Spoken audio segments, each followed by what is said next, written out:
আসসালামু আলাইকুম। গতকালকে একটা স্ট্যাটাস দিয়েছিলাম রাত্রে, যে বিস্তারিত আজকে বলবো। সারাদিনের কর্মব্যস্ততা আর বলা হয়নি।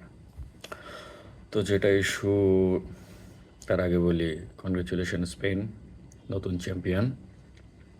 আর্জেন্টিনা হার্টসের জন্য খারাপ লাগতেছে, যেহেতু ফেভারিট টিম।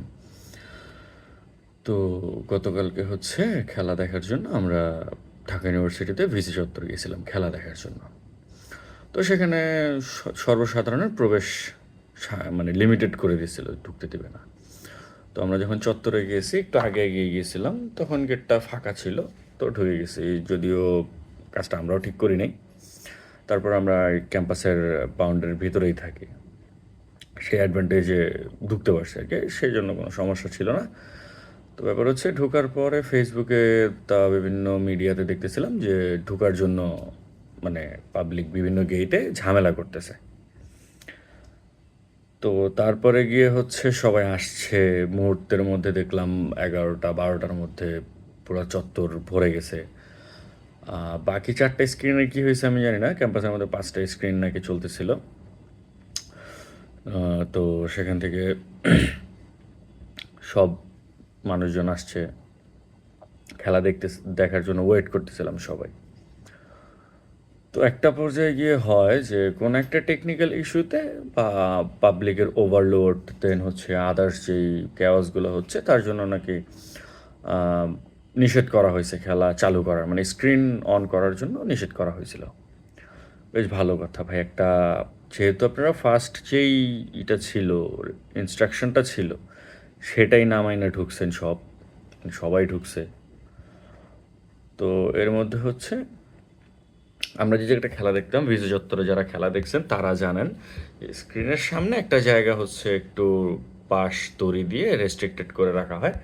সেখানে হচ্ছে ওই যারা অ্যারেঞ্জমেন্ট করছে সেই লোকজন ওনারা বসে আর কি, তাদের জন্য সংরক্ষিত আসন আর কি। তো সেখানে আপু যারা আছেন, আপুরা যারা ছিল, তারা হচ্ছে গিয়ে গিয়ে বসছে। সব ঠিক আছে। তো খেলা শুরু হতে 5-6 মিনিট বাকি। এর মধ্যে কিছু পাবলিক যারা নাকি ফুটবলের খুব জ্ঞানী, ফুটবলের খুব প্রেমিক, এরকম কিছু পাবলিক জিজ্ঞেস করেন যে স্পেনের প্রত্যেকটা প্লেয়ারের নাম বলতে বলতে পারবে না, বা কে কোন ক্লাবে খেলে সেটাও তারা বলতে পারবে না, স্ট্যাটও বলতে পারবে না। যাই হোক, খেলা দেখতে আসছে, আবেগের বিষয়, দেখতে আসছে, সেজন্য লেট হচ্ছে। ওনারা বলছে যে টেকনিক্যাল ইস্যু, একটু সময় দিতে হবে, বা কোনো একটা রেস্ট্রিকশনস আছে, এই জন্য হয়তো অন করতে পারতেছে না। তো ভাই, এটা তো ধৈর্য ধরতে হয়, ধৈর্য ধরাটা উচিত ছিল, মানে নর্মালি ধরাটা উচিত। তো সে সময় হয়েছে কি, পিছন থেকে কিছু, কি বলবো এখন, কিছু বললে তো আবার ফেসবুক থেকে রেস্ট্রিকশন দিয়ে দেবে। গত সপ্তাহে 3 দিনের রেস্ট্রিকশনস খাইছিলাম একটা খামাখা। তো থাকে না কিছু ভাসমান মানুষ, যাদের হচ্ছে গিয়ে জন্ম পরিচয় থাকে না, বাবা মা ঠিক থাকে না, যাদেরকে বলে হচ্ছে বেজন্মা। তো এরকম কিছু ভদ্রলোক পিছন থেকে বোতল মারা শুরু করছে, অ্যান্ড সেই বোতলগুলোতে কিছু পানি ছিল। যারা এগুলো জানেন যে কিছু পানি থাকলে সেই বোতলগুলো এসে যখন লাগে, তখন খুব জোরে লাগে। তো আমরা বারবার চিৎকার করে বলতেছিলাম যে ভাই, বোতল মারিয়েন না, সামনে মহিলারা আছে, বাচ্চারা আছে, একটা অ্যাক্সিডেন্ট হইতে পারে। ভাই, কেউ কোনো কথা শুনে নাই। আমি অসভ্য যে বলছি, কথাটা এমনি এমনি বলি নাই, মানে লাগাতার বলতেছে যে ভাই কিছু মাইরেন না, অ্যাক্সিডেন্ট হবে। ভাই, এটা তো নর্মাল কমন সেন্স, যে এটা যে মারতেছে, সামনে তো কমিটির লোক বা ওই যারা এই খেলাটা দেখার ব্যবস্থা করে দিছে, তারা ছাড়া আরও সাধারণ পাবলিক আছে, তাদের গায়েও লাগতে পারে। দেন সেখানে উপস্থিত ছিলাম আমরা সার্কেলের হচ্ছে গিয়ে 6 জন। আমাদের সাথে খেলা দেখতে গিয়ে পরিচয় হয়েছিল এক ছোটো ভাইয়ের, মাদ্রাসায় পড়ে। তো আমি স্পটগুলো বলে একটু শুনে নেন। প্রথম বোতলটা এসে লাগছে আমাদের এক ছোটো ভাই, ওর এইখানে। তারপরে গিয়ে লাগছে আমার এই জায়গায়। দেন একটা বোতল পানি ভরা, সেটা এসে লাগছে যে ছোটো ভাইটা আমাদের সাথে খেলা দেখতে যা পড়েছে, তার এই জায়গাটার মধ্যে, মাথার ঠিক পিছনে। তারপর হচ্ছে একটা ইট, মানে মাটির আদলা, সেটা এসে লাগছে এক ভাইয়ের মাথায়, মানে এই জায়গাটা বাস কোথাও একটা লাগছে। তো এরকম চলতেছিল, তো যখন ধরতে গেলাম যে কে মারতেছে, তো দেখলাম যে মানে কি বলবো, মানে টোকাই বলতে যা বোঝায় ওরা এই কাজগুলো করছে।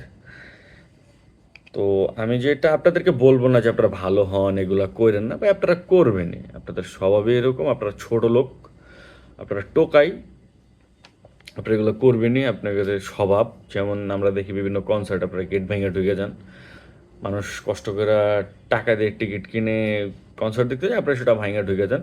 আপনারা খুব সভ্য। আর হচ্ছে গিয়ে যে এইসব জায়গায় গিয়ে এই কাজগুলো করেন। কালকে এক আপুর গায়েও বোতল লাগছে, এক বাচ্চার গায়ে লাগতে নিছিল, সেটা কোনো রকম ঠেকাইতে পারছে আর কি। তো এরা হচ্ছে গিয়ে অসভ্য, কোনো রেস্ট্রিকশনস ইনস্ট্রাকশন কিচ্ছু মানবে না। প্লাস হচ্ছে গিয়ে দোষ দিবে হচ্ছে সিস্টেমের। প্লাস হচ্ছে ভাই, কথা হচ্ছে ফেভারিট টিম আর্জেন্টিনা খেলতেছে, ঠিক আছে, এর জন্য নিজের দেশে ক্যাওয়াস করে যেই সুনামটা আমরা কামাইতেছি, আলহামদুলিল্লাহ। আপনারা যারা ভাবতেছেন এরকম করে ওই দেশে চলে যাবেন, যায়েন। আর হচ্ছে গিয়ে কানে ধরছি ভাই, আমি আর পাবলিক প্লেসে কখন এবার ক্রাউডের মধ্যে খেলা দেখতে যাব না।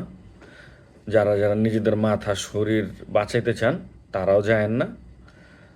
তাহলে মানে একটা অ্যাক্সিডেন্ট হইলে তো আপনারই ভুগতে হবে। ওই যে মারছে যে এই যে অসভ্যগুলা, তারা কিন্তু আর আপনারা দেখবেও না, আপনার কিছু করবেও না, ওরা মাইরে চলে যাবে, ঠিক আছে। আর দোষ দিবে হচ্ছে গিয়ে দেখতে দেয় না, হ্যান করে না, ত্যান করে না। ভাই তোর খেলা দেখার এত ইচ্ছা, তুই আরও 4টা স্ক্রিন আছে সেই জায়গায় যা, তোর এলাকা আছে, তোর বাসায় টিভি আছে, তো সেখানে দেখ। হ্যাঁ বুঝলাম ফিল পাওয়া যায় না, কিন্তু ভাই যে সিচুয়েশনটা কালকে করছেন আপনারা, সত্যি কথা এক একটারে পাইলে খুব আদর করতাম, খুঁজছিলাম, পাই নাই। আর পরে আমরাই চলে আসছি। ঠিক আছে ভাই, ভালো থাকেন, সুস্থ থাকেন, অসভ্যই থাকেন, আপনাদের আর সভ্য হওয়ার দরকার নেই। খোদা হাফেজ।